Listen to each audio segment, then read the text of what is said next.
রাজ্যে 10 জেলায় চলবে শৈত্যপ্রবাহ।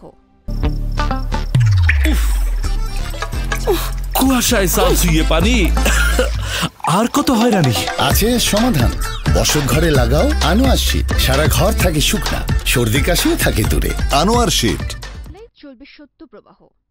দেশের উত্তরের জনপদ সহ মোট 10টি জেলায় বেড়েছে শীতের প্রকোপ। হালকা থেকে মাঝারি ধরনের শৈত্যপ্রবাহ চলছে জেলাগুলোয়।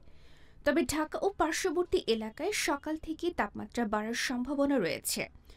একই সঙ্গে কুয়াশাচ্ছন্ন অবস্থা না থাকায় আকাশ স্বচ্ছ থাকবে।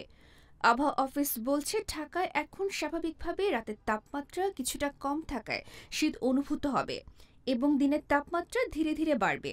খুব শীঘ্রই আবার ঘন কুয়াশার সম্ভাবনা নেই, তাই দিনের তাপমাত্রা কিছুটা বাড়তে থাকবে। এটি ঢাকা এবং আশেপাশের বিভিন্ন এলাকার জন্য প্রযোজ্য।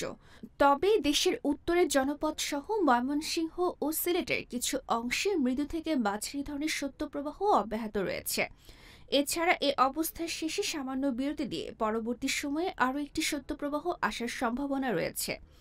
এর আগে গতকাল রাতে আবহাওয়া অধিদপ্তর থেকে প্রকাশিত পরবর্তী 72 ঘণ্টার জন্য সারা দেশের আবহাওয়ার পূর্বাভাসে জানানো হয়েছে, আজ অস্থায়ীভাবে আংশিক মেঘলা আকাশ সহ সারা দেশের আবহাওয়া শুষ্ক থাকতে পারে। ডেস্ক রিপোর্ট, গণমানুষের আওয়াজ। রয়্যাল পাওয়ার লিঙ্ক। আপনি কি স্বল্প মূল্যে উন্নত মানের কামিজ, পার্কিংস, রেকর্ডো জেনারেটর কিনতে চান? আমরা ইংল্যান্ড ও চায়না থেকে আমদানি করে দেশের বিভিন্ন প্রতিষ্ঠানে 20 থেকে 3500 কেভিএ পর্যন্ত সরবরাহ ও সার্ভিস দিয়ে থাকি। বিস্তারিত জানতে যোগাযোগ করুন রয়্যাল পাওয়ার লিঙ্ক। মোবাইল 01716120346। রয়্যাল পাওয়ার লিঙ্ক।